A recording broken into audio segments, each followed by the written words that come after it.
हाँ बेबी, हाँ हाँ। आप कैसे हो? ना ना ठीक है। आप खाना खा लिए? हाँ मैंने खाना खा लिया। और आप? हाँ हम भी खा लिए हैं।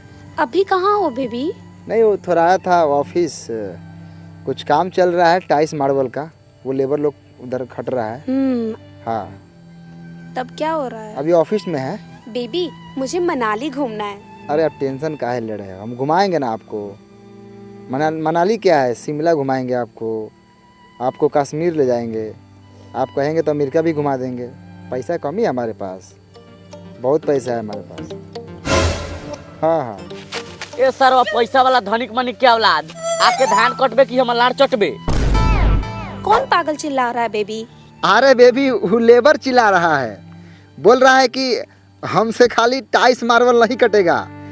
कटिन नहीं होता है कटिन, हाँ वही बोल रहा है कि आके काट दीजिए। अरे वो बेर समझ लारवा सामने समझूल कर ले बारे का हाथ दुखा गेल, छोड़ के चल जाबो। अब ई कौन बोला बेबी? अरे बेबी ये भी लेबर है, जानते हैं कि आप लेबर लोग खिसिया होता है। अरे कैसे छोड़ देगा टाइल्स मार्बल महंगा होता है, फूट जाएगा तो तुम्हारा बाप देगा रे, साला भोसड़ी वाला हरामी के औलाद। बेबी कूल, आप गुस्सा क्यों हो रहे हो? अरे बेबी सब लेबर सब मजदूर सब हमको गुस्सा दिला देता है, क्या करे पता है बेबी? क्या? इस होटल में 5000 रूम है और सबका टाइल्स मार्बल लगाने का मुझे ही कॉन्ट्रैक्ट मिला है।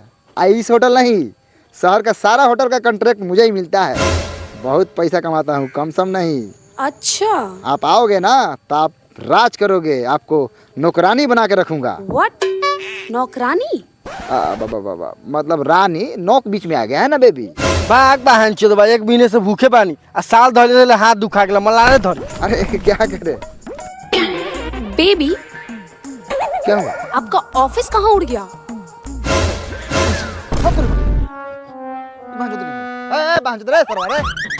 आप ऑफिस में नहीं धान के खेत में हो। बेबी पता नहीं मेरा ऑफिस कैसे उड़ गया, अभी तो था यहाँ। झूठ मत बोलो, कसम से बता रहा हूँ। आज के बाद मुझे कभी अपना शक्ल मत दिखाना। जाइए, मैं आपको ब्लॉक यहाँ ऑफिस था, अभी उड़ गया। माधर चोत के बच्चा खेत में पर्दा डाल के धान काट रहा है और बोल रहा है ऑफिस में हूँ। छी, कितने धोखेबाज हैं ये लड़के लोग। अब मैं किसी से नहीं पटूंगी। बेबी बात मानो, बेबी बेबी ए माधर चोत बेबी।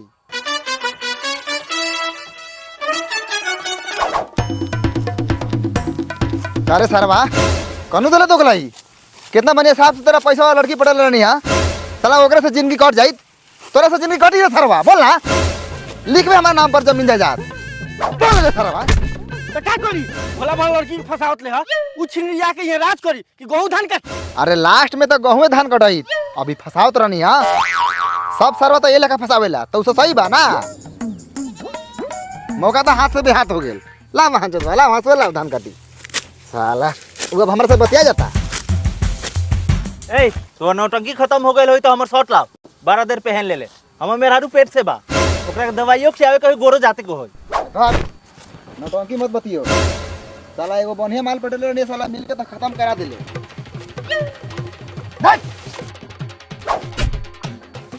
हम मुंह लाड़ देख ले बरा, धान ना काटा, धान काटे सर।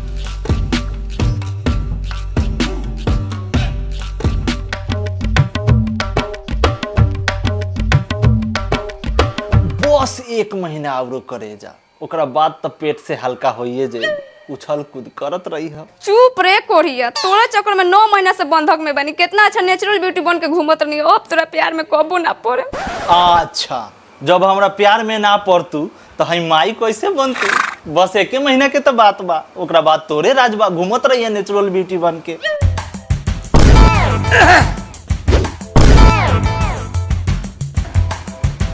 सरवा साफ में हर मऊ हो गइल बा।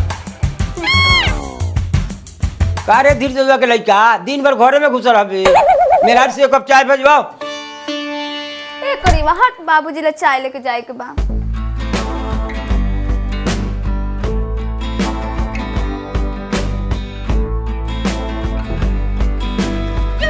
सुना है ने अइलू आइट के चल देलू, बुझाई त इहे एगो लड़कोरी बारिन, हमनी के त बाजिन बानी, लइका कहियो बियाले नहीं खी, हई कपड़ा के पसड़ी तू की तोर बाप।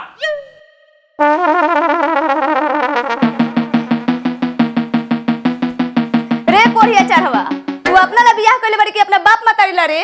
8 महीना के लइका लेके 9 महीने से खटवावा तरन सो।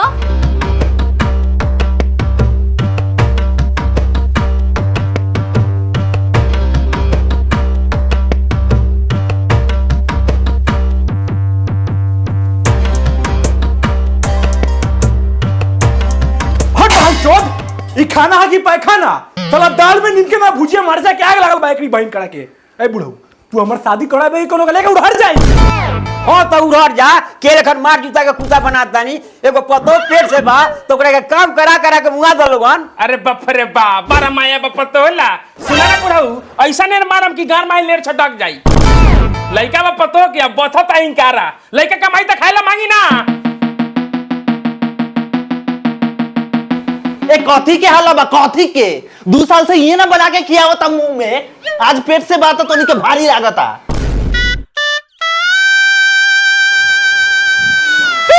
भगवान है दीनानाथ है शंकर जी है हनुमान जी अब हमारे जिला में कोनो फायदा नहीं के कोनो फायदा नहीं के कोनो फायदा नहीं के आज हमर बेटा आ गया हम भारी लगता नहीं रे दादा एकदम मेहरारू के तन के सब बोल देनी है तो इन चार के हम भारी लगता नहीं डब्बा। अरे आरामी जब डॉक्टर बोल देला कि तू 9 महीना में ना 11 महीना में तो तेरे के 2 महीना अपना पेट के आईसीयू में रख ले रहे रे बा। अब हमरे घर में ना रहे के बाद ना रहे के बाद ना रहे के बाद सुन ले पूरा चंची ले अगर तू हमरा के बुलावे हमरा घरे आ गेला तो अपना बाप भाई के के तोर घर परवा दे। अरे बड़की बुढ़िया लबड़ी तो भाग गेल। फोन कर अपना घरे अब बुलाओ तू अपना छोटकी बहन के काहे से जे तोरा से काम धंधा तो होई ना। हाँ बाबूजी सही कहता रहा। भाभी हो बुला तू अपन बहन के काहे कि तोरो आराम मिल जाई आ हमरो काम चल जाई।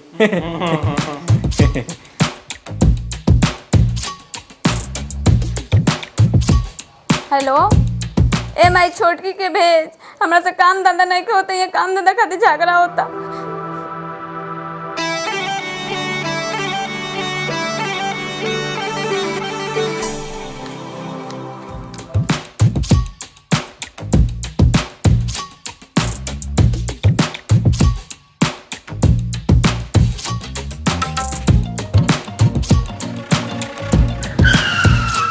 का हो चलबू का मतलब कहाँ जाएगा बा बैठा छोड़ दी। भैया जी हमरा के बस से जाए के बा टोटो से ना रउआ जाई।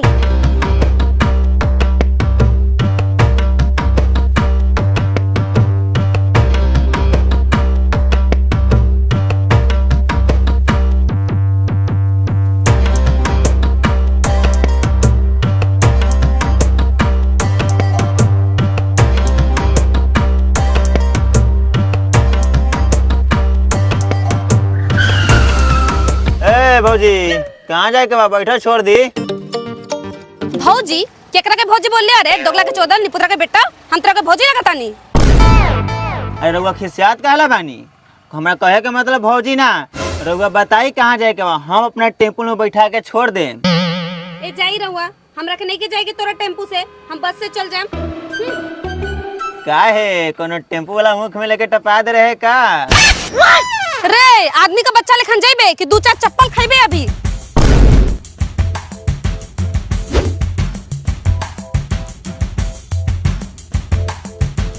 हेलो ए हमर रोके वाला बता रोवा कहाँ बानी। ए रानी शादी के 2 महीना बाकी रहल इतना बेचैनी में काहेला बोलैलू है गौवा के लोगों से देखी तो का कही। ए जी कहत रहनी है कि चली ना दीदिया घरे से घूम ले आवल जाओ शादी ब्याह भइला के बाद हमनी के घूमे के मौका थोड़े मिली। तू जहाँ कहबू चला दीदिया कने से घुमैली आवल। जॉब से हमार भाभी के पेट में लइका बानू सारा काम धंधा हमरे करे के पड़ता एकरी बहिन करा के। चुप रे बुरी तोर तो भौजी पेट से हो तो तोरा डिप्टी जे में काज होता आ हमरा तो फ्री में रोज के रोज कंपनी में गान लेवा मतलब लेट होके के कारण बोली सुने के पड़ता। लो रानी आ गेल तोर बहिन के घर।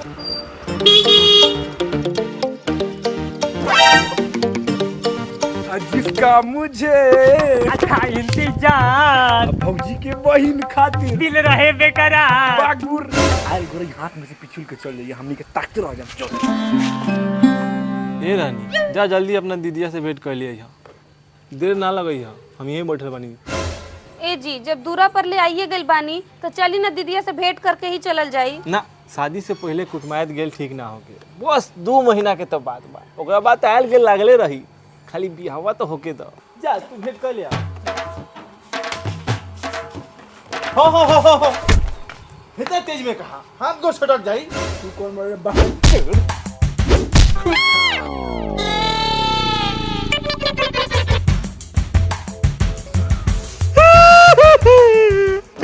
देखा ये होगा वाला कुटुंब के कोनो ही जीते नहीं के हम एक मिनट ना रह चला जाते।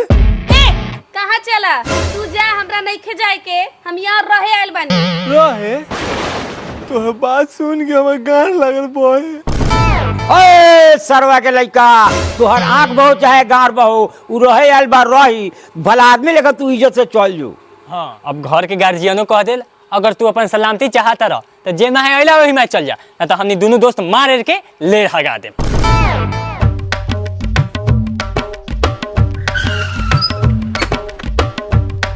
रनिया हमरा ना दोनों तोरा दीदिया के देवर के नियत ठीक नहीं खे लागत। तू चल घरे। ए का ठीक नहीं के लागत अभी शादी ब्याह प्याज ना भइल आ चल्ला शक करे है तू जा हम जाता नहीं। तू कहा दारू तो हम जाता नहीं 2 महीना में अपन नियत ना बदली है।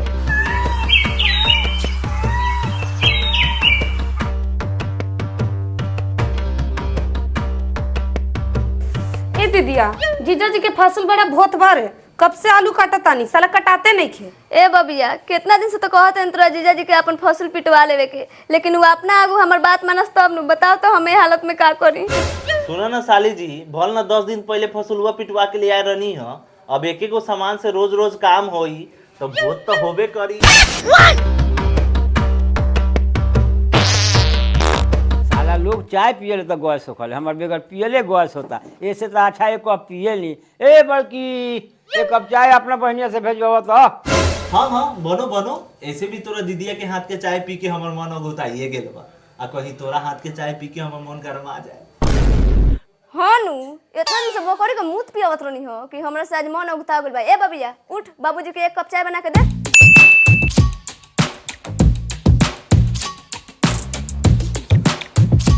साली जी आज तोरा हाथ के चाय पी के खुशी के मारे मजा आ गेल दिल दरी आगान करिया हो गेल। आज तू जीजा से जूझ जान भी मंगू तो देवे ला तैयार बानी। ना ना जी जान ना चाहिए बाकी रहुआ गांव में आइल बानी तो घुमाइब ना कल घर में रखम। इहो कोनो पूछे वाला बात बा एगो बाटे ना हमर छोटका लाल फालतू भाई ओकरे जोरे घूम लो हमरा कहाँ टाइम बा।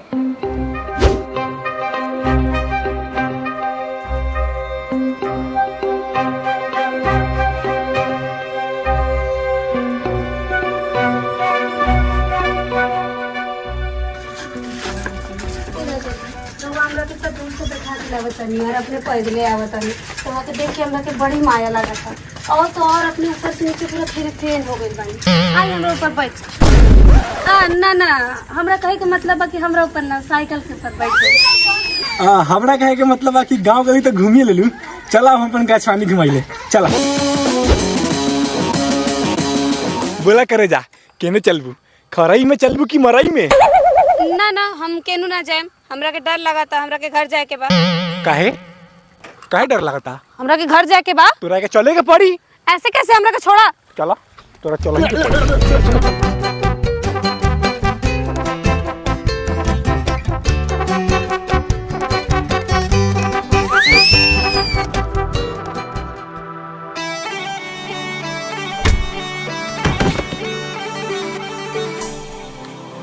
अब हम 1 मिनट दीदिया घरे ना रुकम दीदिया के देवर बहुत बड़का छिनार बा हमरा गाछी घुमाई के चक्कर में हमर चुम्मा लेवे के फेर में रहल का।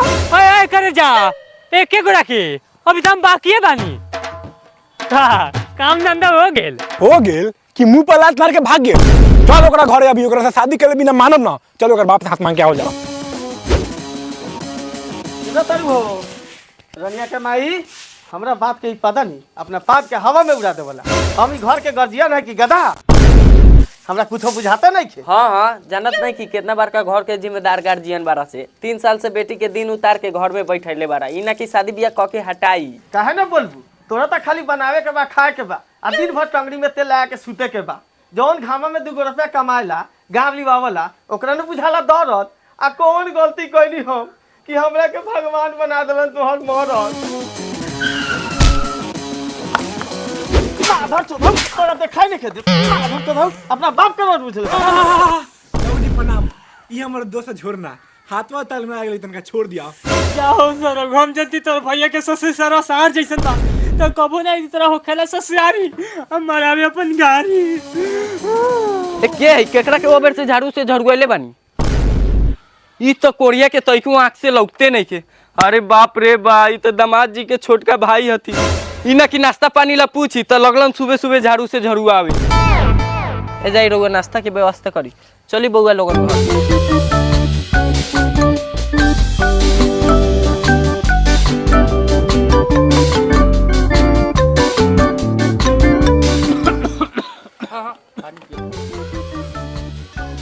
का बउआ जी ई कहां से दलिदर का औलाद उठा लाल बा कहियो बाप जलन बिस्कुट ना खइले हवा का रउआ चुपचाप रहम कि ना। अब बउआ जी कहीं ना बबिया के समाचार ओकरा देश से तक काम धंधा नहीं होइत होई। जी ना अब जे काम धंधा होई से बउआ होला के बादे न होई का। अच्छा उ सब तो ठीक बा इतना सुबह कैसे कैसे आइली हां बाबूजी दरअसल बात ये रहा है कि हां बोलो बोला हमरा और बेटी से का बेटी से हम और बेटी से सच्चा प्यार करी ले ओके तो शादी ना करम तो और खा के मर जाए।